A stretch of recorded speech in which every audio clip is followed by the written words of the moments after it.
Graça e paz, nós estamos de volta para mais um vídeo. Eu sou o pastor Jefferson Araújo, sejam muito bem-vindos a mais um vídeo aqui do canal Bereano. Se você é novo por aqui, eu quero pedir que você inscreva-se no nosso canal, ative o sino das notificações, deixe também o seu like, assim você vai garantir que nós nos veremos mais vezes por aqui.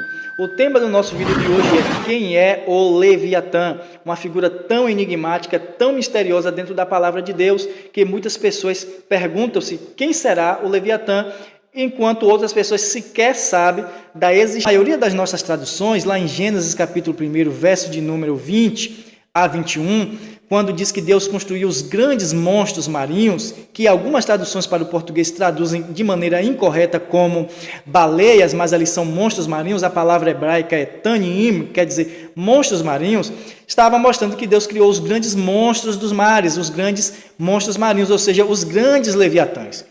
Então, essa seria a primeira menção indireta aos leviatãs dentro da palavra de Deus. Mas a primeira menção clara, pública, que você pode ter dentro da palavra de Deus está em Jó capítulo 41, quando o próprio Deus começa a descrever a Jó uma figura enigmática chamada pelo próprio Deus de Leviatã. Uma figura que está nos mares, mas não pode ser pescada com anzol, não pode ser ferida com arpéus de pescadores, não pode ser dado para as filhas de Jó como instrumento de brincadeira, e ninguém é tão ousado que possa acordar ou despertá-lo de lá do seu sono. Então, em Jó capítulo 41, versículo de número 10, nós temos a noção de que este grande dragão, este grande Leviatã, ele está no fundo dos mares dormindo. Pelas próprias palavras de Deus, ninguém é tão ousado que possa acordá-lo, porque quando ele acorda, quando ele acordar, a continuidade do capítulo 41 diz que ele vai fazer as águas nos fundos dos mares ferverem como uma grande caldeira. Ele vai soltar fogo de sua boca e fazer as águas ferverem. Se as águas dos mares ficarão ferventes quando este Leviatã acordar, significa que as calotas polares serão derretidas, logo o nível do mar irá aumentar. Então, só para você entender o que Deus estava falando para Jó através de uma linguagem poética, que o grande Leviatã, ele é tão terrível que ninguém tem coragem de acordá-lo, e ele está no fundo dos mares, dormindo para um propósito, e quando ele acordar, vai haver um grande tumulto, vai haver uma grande repercussão em todo o mundo, vai haver grandes movimentos deste dragão dentro do mar, que vai trazer pavor, que vai trazer terror a todas as nações. Por isso que quando você lê Lucas capítulo 21, Jesus disse que haverá angústias das nações, homens desmaiando de medo. Você consegue imaginar homens desmaiando de medo com expectação das coisas que hão de vir? Por conta da fúria do mar, o mar estará de maneira tão furiosa. Mas por que o mar ficará tão furioso a ponto de que as nações ficarão angustiadas? E a palavra grega ali quer dizer sem saída. Então significa que as nações ficarão angustiadas, amarradas, presas numa situação que para elas não haverá saída. E os homens desmaiarão de medo com a expectativa do que vai acontecer por conta da fúria das ondas do mar. Tudo isso será possível por conta da movimentação deste grande dragão que está hoje dormindo no fundo dos mares. Jó capítulo 41, verso 10, eu quero ler o texto com vocês, diz: ninguém há tão atrevido que a despertá-lo se atreva. Quem, pois, é aquele que ousa erguer-se diante de mim? Então, pelas palavras do próprio Deus, o dragão está dormindo. Hoje ele não está acordado. Então, ninguém pode ficar com medo de tomar um banho na praia ou no mar, com medo desse dragão chegar ou de ir pescar em alto mar. Mas este dragão existe e ele é real. É tão desconhecido das pessoas que uma vez eu postei sobre o Leviatã e eu lembro que um irmão entrou na minha publicação e ele comentou: você está assistindo muito filme da Netflix. Porque, como eu disse a princípio, parece mais uma figura mitológica do que uma figura bíblica, e muitas pessoas desconhecem sobre a figura do Leviatã. E o meu objetivo neste vídeo é fazer com que você descubra quem é o Leviatã, sobre este ser misterioso e o grande propósito que Deus tem reservado para o Leviatã. Deixa aqui embaixo nos comentários se você já sabia quem é o Leviatã, se você já tinha ouvido falar sobre o Leviatã, se você tinha dúvidas acerca dele, ou se você já sabia acerca do Leviatã. Deixa aqui embaixo nos comentários para eu saber se para você este assunto é novo ou você já sabia sobre este assunto. Quando nós lemos no capítulo 12 de Apocalipse, nós temos a figura de Satanás representado por um grande dragão vermelho de 7 cabeças, com uma cauda tão enorme que arrastou após si a terça parte das estrelas do céu. Vamos ler o texto de Apocalipse, capítulo 12, que diz, versículo de número 3, e viu-se outro sinal no céu, e eis que era um grande dragão vermelho, que tinha 7 cabeças e 10 chifres, e sobre as cabeças 7 diademas, e a sua cauda levou após si a terça parte das estrelas do céu, e lançou-as sobre a terra, e o dragão parou diante da mulher, que havia de dar à luz, para que, dando ela à luz, lhe tragasse o filho. Versículo de número 9, diz assim, foi precipitado o grande dragão, a antiga serpente, chamado Diabo e Satanás, que engana todo mundo, ele foi precipitado na terra e os seus anjos foram lançados com ele. Então nós percebemos que este grande dragão que aparece no céu, vermelho, porque aqui Apocalipse dá a característica dele mais exata do que lá em Jó, fala da sua cor, fala que ele é vermelho, tem 7 cabeças,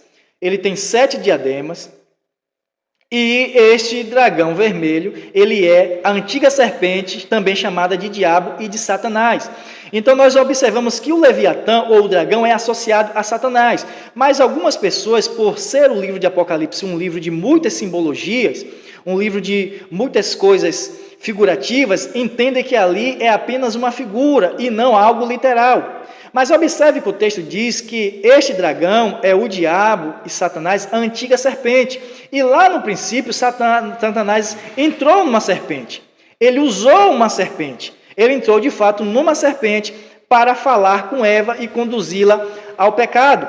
Portanto, quando a Bíblia aqui está falando do dragão, está falando de uma figura real que existe e que será o portador de Satanás durante a última parte da grande tribulação. Porque a grande tribulação é o período de 7 anos, divididos em 3 anos e meio de falsa paz e 3 anos e meio de grande tribulação, o qual nunca houve na face da terra e nem nunca haverá. Então você está vendo aí agora na sua tela este gráfico, dividido o período de 7 anos, de 3 anos e meio de falsa paz, quando o anticristo vai trazer uma sensação de falsa paz para as nações, mas na metade deste período de 7 anos, ele vai quebrar o seu pacto com as nações, o seu pacto de paz, inclusive e principalmente com Israel, e vai fazer cessar os sacrifícios e a oferta de manjares, capítulo 9, verso 27 de Daniel, e o dragão vai ser expulso das regiões celestiais por Miguel e seus anjos, Apocalipse capítulo 12, versículo de número 7. Houve uma batalha no céu, e Miguel e os seus anjos batalhavam contra o dragão e os seus anjos, e ele foi precipitado na terra. Então, nessa última parte da grande tribulação, é que o diabo estará, de fato, expulso aqui e lançado aqui na terra. Hoje, ele atua aqui na terra, mas ele não habita na terra. O Satanás habita nas regiões celestiais, segundo está escrito em Efésios 6, verso 12, e também aqui em Apocalipse, no texto que nós acabamos de ler, que só na última parte da grande tribulação é que, de fato, o dragão, que é Satanás, será expulso com seus demônios de lá, das regiões celestiais. Ok? Então, nesse último período, ele será lançado na terra e no mar. Versículo de número 9 diz que ele foi lançado na terra. Mas no versículo de número 12 diz assim, pelo que alegrai-vos, ó céus, e vós que neles habitais, ai dos que habitam na terra e no mar, porque o diabo desceu a vós e tem grande ira, sabendo que já tem pouco tempo. Então, naquela última parte da grande tribulação, ele descerá, ele será precipitado na terra e também na parte aquática da terra, ou seja, no mar. E por isso que há aqui no verso 12, um alerta, alegrai-vos, ó céus, e vós que neles habitais. Mas vós que habitais na terra e no mar, ai daqueles, porque o diabo desceu até vós e tem grande ira, sabendo que pouco tempo lhe resta, ou seja, apenas 3 anos e meio, que são os 3 anos e meio finais da grande tribulação, e após o final da grande tribulação, Cristo voltará nas nuvens, vai prender o anticristo e o falso profeta no lago de fogo, Apocalipse 19 e 20, e no capítulo 20, um anjo com uma grande corrente na mão vai prender o diabo, a antiga serpente, o dragão, e lançá-lo no abismo, Apocalipse 20, do verso 1 até o verso de número 3. Então, antes de Jesus chegar, o diabo sabe que pouco tempo lhe resta, ou seja, só 3 anos e meio, então ele vai descer com grande ira. E como ele vai ser precipitado na Terra, ou seja, no planeta Terra, na parte terrestre e também na parte aquática, o diabo, em especial, ele será lançado no mar, e ele vai cair e entrar, possuir o corpo do dragão. Então, o dragão, ele é a arapuca de Deus preparada para prender a Satanás, para que Satanás fique preso durante a última parte da grande tribulação no dragão, dentro do mar, e por ele ficar preso dentro do dragão, no mar, porque o limite do dragão é até a areia, ele não pode passar dali, ele vai entregar o seu trono e o seu grande poderio para a besta chamada também de anticristo. A maioria das traduções de Bíblias ocultam o verso 18 do capítulo 12, mas Bíblias, por exemplo, como a King James, a versão da King James, tem o verso 18 do capítulo 12 de Apocalipse, que diz: e assim o dragão se pôs em pé sobre a areia do mar. É o limite onde o dragão pode ir, é até a areia do mar, dali ele não pode passar. E quando ele se põe em pé sobre a areia do mar, outra besta surge no capítulo 13, que é o anticristo, e no versículo de número 2 do capítulo 13 diz: e a besta que vi era semelhante ao leopardo, e os seus pés como os de urso, e a sua boca como a de leão, e o dragão deu-lhe o seu poder e o seu trono e o grande poderio. Por que o dragão vai dar o seu trono, o seu poder e o seu grande poderio para o anticristo? Porque ele vai estar preso, limitado até a areia do mar, ele não vai poder sair dali. Então ele não vai poder governar as nações dali de dentro. Então ele vai passar a transmitir para o anticristo o seu trono, o seu grande poder, para que o anticristo possa governar esses 3 anos e meio finais, perseguindo a nação de Israel e perseguindo também todos aqueles que não aceitarem a marca do anticristo, mas que derem testemunho, que guardarem a palavra de Jesus e o seu testemunho, o testemunho da verdade. Então eles serão perseguidos. O dragão passará 3 anos e meio finais da grande tribulação dentro do mar, ou seja, o diabo dentro deste dragão. Ele foi criado por Deus para este propósito, para a grande tribulação. É por isso que ele está dormindo nesse exato momento. E ninguém é tão ousado que possa acordá-lo. Apenas o diabo, quando for lançado das regiões celestiais no mar, vai despertar este dragão e vai haver uma grande fúria no mar, por conta que o diabo, dentro deste dragão, vai começar a se mover de maneira que vai trazer grande espanto para as nações. Por isso que o texto diz: ai daqueles que habitam na terra e no mar, porque no mar vai ter grandes movimentos deste dragão que vai estar movimentando-se ali.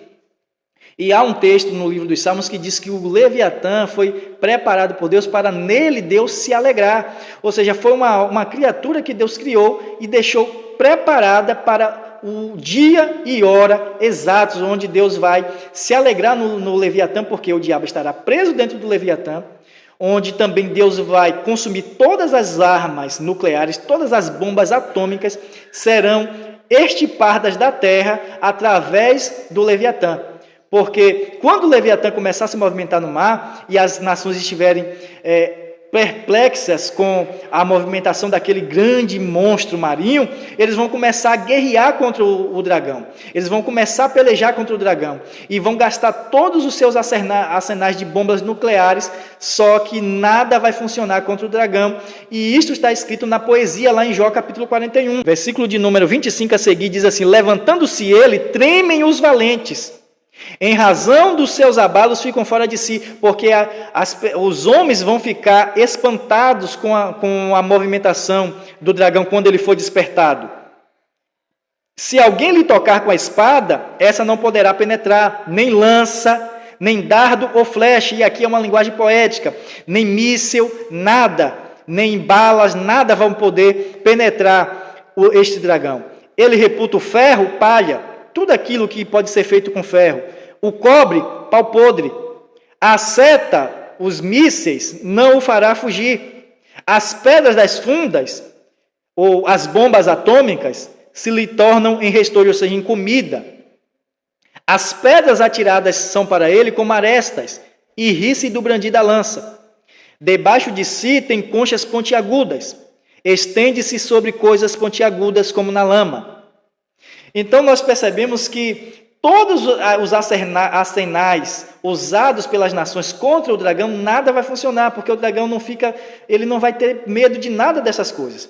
As pedras, que ali é uma linguagem poética para as bombas atômicas, ele tem como restolho. Ele tem as setas não podem fazer fugi-lo, ou seja, os mísseis não podem fazer fugi-lo. Eles considera o ferro e o cobre como um pau podre, ou seja, como biscoitos que ele vai comer ali, que serão lançados contra ele, e ele vai comê-los, todos eles serão comidos pelo dragão. Ou seja, todas as armas serão usadas, todas as armas nucleares serão usadas pelas nações contra o dragão, só que não vai surtir efeito, porque todas essas armas vão parecer como arminhas de brinquedos, e as nações vão ficar angustiadas. Por isso que o texto diz angústia das nações, porque elas não vão ver saída para aquela situação. E aí chegará o anticristo e vai acalmar o dragão que está no mar, como está escrito em Daniel capítulo 11, verso 38, com pedras preciosas, com coisas agradáveis, com ouro e com prata. Ele vai honrar o Deus das fortalezas, ao Deus estranho, a quem os seus pais não conheceram, quer dizer, a Satanás, e ele vai fazer oferendas para este dragão, que vai ficar calmo. É por isso que lá em Daniel capítulo 11, verso 45, diz que ele vai montar as tendas do seu palácio desde o Monte Santo até ao mar Mediterrâneo, porque ele vai fazer uma ligação do seu palácio até o mar, onde ele vai fazer oferendas para o dragão. Aquilo que nós já podemos contemplar hoje através do culto a Iemanjá, que todos os anos, dia 2 de fevereiro, tem aquela grande movimentação de pessoas indo de barcos aos altos mares para oferecer os seus grandes sacrifícios, as suas oferendas a Iemanjá. Tudo isto é uma tipologia do culto ao dragão nos dias do anticristo, no tempo da grande tribulação. Então, quando as nações perceberem que não vão conseguir vencer o anticristo, elas vão ficar angustiadas e vão começar a noticiar em todo mundo, homens vão começar a desmaiar de medo, porque se as armas nucleares, olha que tem muitas armas nucleares em todo mundo, não serão capazes de deter o dragão, então as pessoas vão começar a pensar, nós estamos perdidas, não há mais solução. Então vão começar a desmaiar, vão começar a ficar com medo, como o texto de Jó diz, levantando-se ele, tremem os valentes. Então as pessoas vão começar a ficar confusas e com medo. E quando o anticristo acalmar o dragão que está no mar, e o dragão dá o seu grande poder, o seu trono, as pessoas vão dizer, quem é semelhante à besta? Quem poderá batalhar contra ela? Por quê? Porque ela acalmou o dragão. E quem poderá batalhar contra o dragão? Então vai haver a unificação do dragão, do anticristo e do falso profeta, ali no capítulo 13 de Apocalipse, e a implantação da marca, onde as pessoas serão obrigadas a adorar o anticristo e automaticamente estarão adorando também ao dragão e a sua imagem, que será erigida, e todo mundo será obrigado a adorar, ou então será morto por conta disso. Então, o Leviatã, ou o grande dragão, foi criado por Deus, está reservado por Deus, dormindo nos abismos dos oceanos, para este grande fim, para prender Satanás dentro deste corpo e para eliminar todas as bombas atômicas. Por isso que o texto do Salmo diz, Deus o fez para nele folgar, para nele se alegrar. Então, vai ser a forma de Deus eliminar todas as armas nucleares, e quando Cristo raiar nas nuvens, a guerra que vai acontecer, ou a batalha do Armagedon, será como no tempo de antigamente, com cavalos, com espadas, porque as armas nucleares, os tanques de guerra, tudo isso tornará-se obsoleto, por conta que o dragão vai fazer com que as nações concentrem todas as suas forças nele e eliminem todas as suas armas e não conseguirão vencê-lo. É por isso que quando o sexto anjo derramar a sexta taça da ira de Deus, será justamente para abrir o rio Eufrates, para os reis do Oriente possam vir para o lugar chamado de Armagedon em hebreu, que é para a grande batalha do Armagedon. Se eles vão precisar vir por terra, é porque não vai ter aviões, não vai ter caças para ter os ataques, os mísseis serem lançados, porque não haverá mais armas nucleares. Eles irão pelejar cara a cara, como antigamente, com arco, com flecha e com espadas, porque as armas nucleares terão sido banidas ou retiradas através do dragão. Aquilo que as pessoas querem hoje, de maneira equivocada, com seus planos malignos, que é desarmar a população mundial, acontecerá um grande desarmamento mundial, mas não operado por homens, mas por Deus, através deste grande Leviatã, preparado por Deus para este grande objetivo. Reitero mais uma vez, ele não é uma figura fictícia, não é uma mitologia, é algo que está na Bíblia, mas pela ignorância das pessoas, as pessoas acham que não existe o dragão, que ele é apenas uma figura simbólica para Satanás. Mas assim como Satanás entrou num princípio numa serpente, Deus vai prendê-lo no final no dragão e ele ficará eternamente preso no corpo deste dragão, que, aliás, será morto por Deus no derramamento das pragas. Este dragão será morto, Satanás será condenado a ficar a eternidade preso no corpo de um dragão morto. Capítulo 27 de Isaías profetizou: naquele dia o Senhor castigará com a sua dura espada, grande e forte, o Leviatã, a serpente veloz, e o Leviatã, a serpente tortuosa, e matará o dragão que está no mar. Então observe que Isaías deixa bem claro, o dragão que está no mar, e esse dragão será morto. Quando é que ele será morto? Apocalipse capítulo 16, versículo de número 3, e o segundo anjo derramou a sua taça no mar, que se tornou em sangue como de um morto, e morreu no mar todo ser vivente. E morreu no mar todo ser vivente. Então, em Apocalipse capítulo 16, verso 2, todo ser vivente que estiver dentro do mar, até o Leviatã, morrerá. Então, Isaías 27, verso 1, é igual a Apocalipse capítulo 16, verso 2, quando o dragão será morto, o Leviatã que está no mar será morto pelo derramamento da ira de Deus. Então, quando chegar em Apocalipse 20, que o dragão será lançado no mar, no abismo, ele já será lançado morto, o dragão estará morto, mas o diabo, que é espírito, estará vivo, preso dentro dele e nunca mais poderá sair. É tanto que em Apocalipse capítulo 20, verso 7, diz que o dragão será solto no final do milênio. Então, se o dragão será solto, quer dizer que Satanás continuará dentro deste dragão. Aí você pode se perguntar, mas como que o diabo, preso dentro deste dragão, sairá para enganar todas as nações, para reunir na última batalha chamada de Gog e Magog, que acabará com fogo descendo do céu e consumindo as pessoas? O diabo é um ser espiritual, ele estará preso dentro deste dragão, mas não quer dizer que ele sairá naquele tempo do milênio e ele não ficará oculto aos olhos das pessoas. Ele continuará invisível. Ele se manifestará visivelmente para quem ele quiser, mas ele vai ficar para as nações invisivelmente, porque se as nações virem o dragão, não vão querer seguir ao dragão. Então, vai ver apenas aquela pessoa chamada de Gog, príncipe de Magog, que será o cara usado, o homem usado naquele tempo para seduzir as nações, para reunir as nações nesta última batalha chamada de Gog e Magog, Apocalipse 20, do verso 7 ao 10.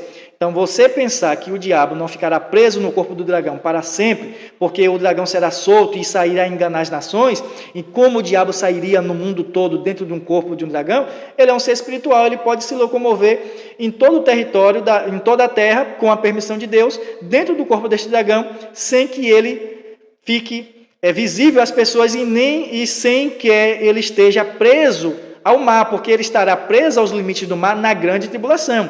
Já no final do milênio, o próprio texto diz que ele sairá a enganar as nações, e que é necessário que ele fique preso por 1000 anos, mas depois seja solto por um pouco tempo. Para quê? Para atrair estes rebeldes para a última batalha, para Deus limpar todos os rebeldes, todo o joio ser retirado do seu reino e aí nós entrarmos no estado eterno. Então vai ser o próprio Deus que vai permitir naquele tempo que ele, mesmo no corpo do dragão, ele possa percorrer por todo o mundo como ele já faz hoje. Mas no tempo da grande tribulação, ele só estará permitido ir até a areia do mar, como os textos que nós acabamos de ler aqui. Eu espero que este vídeo possa ter sido de edificação para a sua vida, que você possa ter entendido um pouco mais sobre o Leviatã, esta figura tão enigmática, mas real, bíblica, e que será uma grande arma de Deus, um trunfo de Deus contra Satanás. Comente aqui embaixo se você já sabia sobre o Leviatã, se você gostou do vídeo, o seu like, porque isso vai ajudar o conteúdo a ser expandido para mais pessoas. Temos também muitos cursos aqui do nosso canal exclusivos para os assinantes. O link estará aqui na descrição ou nos comentários fixados no topo. Você quiser aprender mais sobre a palavra de Deus, você não pode perder estes cursos. Temos cursos de batalhas espirituais, cursos de oratória, como você expressar-se melhor diante do público, como você transmitir melhor a palavra de Deus. Temos também o curso de hermenêutica bíblica, como você aplicar as regras básicas da hermenêutica para interpretar corretamente os textos, porque se você vai ser um orador, você precisa também ser um bom hermeneuta. Para ser um bom pregador, você precisa ser um bom intérprete das Escrituras. Temos muitos materiais teológicos também, PDFs, temos e-books para edificar a sua fé, que você pode adquirir. E o link está aqui na descrição ou nos comentários fixados no topo. Que Deus te abençoe e até a próxima aula.